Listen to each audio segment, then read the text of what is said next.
This video will be explaining the recent uproar that has been taking place in Israel, due to the government's plans to change the way the judicial system works. For more content like this, make sure to like and subscribe.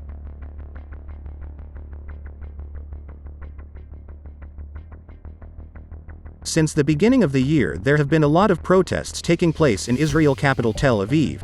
These protests have been growing in size, with them taking place because the public are opposing the government reform plans. They are calling for the reforms to be abandoned and also for the PM Benjamin Netanyahu to resign. These protests are mainly being spearheaded by his political rivals. A lot of people are protesting, including the country's military reservists, who are seen as the backbone of Israel's armed forces.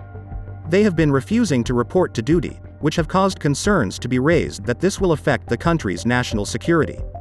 The government is defending itself by arguing that the people voted for this government, and one of their plans when they would come into power was to reform the judicial system, which they argue is a left-leaning institution which is in the hands of the elite.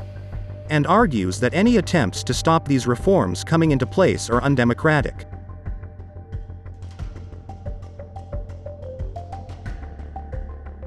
People are angry at the reforms because, as the Prime Minister's political rivals explain, that these reforms would undermine the nation's democracy. This is because by weakening the judicial system of Israel, it would make it more difficult to hold the government to account, as historically the judicial system has always kept a check on the government and its way it uses its power. As well as this, there is also strong backlash and opposition on the kind of government that is currently in power in Israel, as this government is currently the most right-wing government in Israel itself. Besides this, there is also a strong opposition to the Prime Minister himself, as critics argue that these reforms benefit the PM, as they will help protect him on the trial that he is facing for alleged corruption, allegations that he denies. As well as this, these reforms help the government to pass laws more easily without any breaks.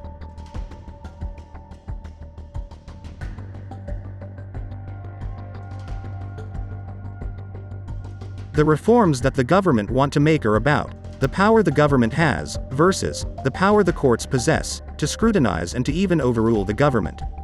The government argue that these reforms are long overdue, but the reforms go a lot deeper than most people's likening. The government's plans are to, firstly, when it comes to the Supreme Courts and its power to review or even to throw out laws would be weakened. This could be done with a majority of one in the Knesset, parliament, meaning they could overrule the court decisions.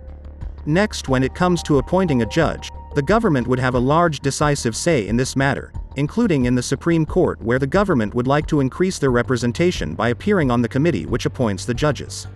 Finally, ministers would no longer be legally required to follow and obey the advice of their legal advisors, which are guided by the Attorney General. A reform that has already been passed and has become law is the stripping of the power of the Attorney General to be able to pronounce a PM in power to be unfit for office. There has been much talk and rumors that the Attorney General was about to use this power on the current PM, due to the alleged conflict of interest between the reforms and his ongoing trial.